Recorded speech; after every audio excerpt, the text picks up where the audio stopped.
ગુજરાતની તમામ નગરપાલિકા મહાનગરપાલિકા ચૂંટણીના પરિણામો આવી ગયા છે, જેમાં 56 નગરપાલિકાઓ પર ભાજપે કબજો કર્યો છે। આ સાથે કચ્છની વાત કરીએ તો કચ્છની રાપર તથા ભચાઉ નગરપાલિકા પર ભાજપનું કમળ ખીલ્યું છે। કચ્છમાં યોજાયેલી 5 ચૂંટણીઓમાં સૌથી રસપ્રદ ચૂંટણી રાપર નગરપાલિકાની હતી, જેમાં ભાજપે વિજય મેળવ્યો છે।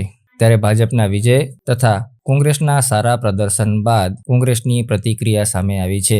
પૂર્વ ધારાસભ્ય સંતોક આરેઠિયાના પતિ બચ્ચુ આરેઠિયાએ હારની જવાબદારી સ્વીકારી છે અને પ્રજાના પ્રશ્નો સાથે આગામી સમયમાં પણ તેઓ લડતા રહેશે તેમ જણાવ્યું છે। હાર બાદ રાપરની જનતાનો આભાર માન્યા બાદ તેઓએ ચૂંટણી હારની સંપૂર્ણ જવાબદારી સ્વીકારી હતી। સૌથી પહેલો તો રાપરની જનતાનો ખૂબ ખૂબ આભાર। અમને જે જીતાડ્યા એમનો પણ આભાર, અને ક્યાંક ને ક્યાંક અમારી જે વાત હોય એ જે મતદારને નથી સમજાણી એમનો પણ ખૂબ ખૂબ આભાર।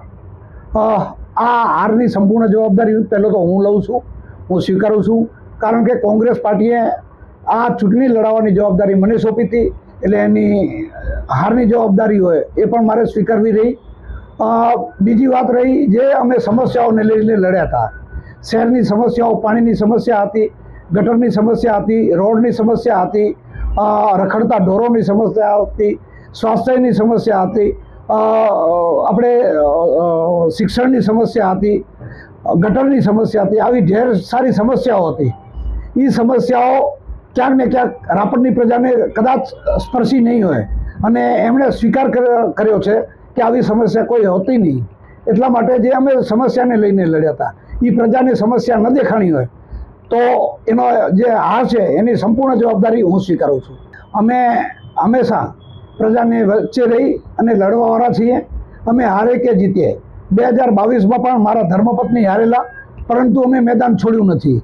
અમે હારે હંમેશ અમારી કાર્યાલય હોય કે પ્રજાના પ્રશ્નો હોય, અમે હંમેશા સતત ઉપાડતા રહીએ છીએ અને ઉપાડતા રહીશું। અત્યારે પણ અમારા યોદ્ધાઓ હાર્યા હોય કે જીત્યા હોય પણ પ્રજાની સમસ્યાને લઈને લડતા રહેશે।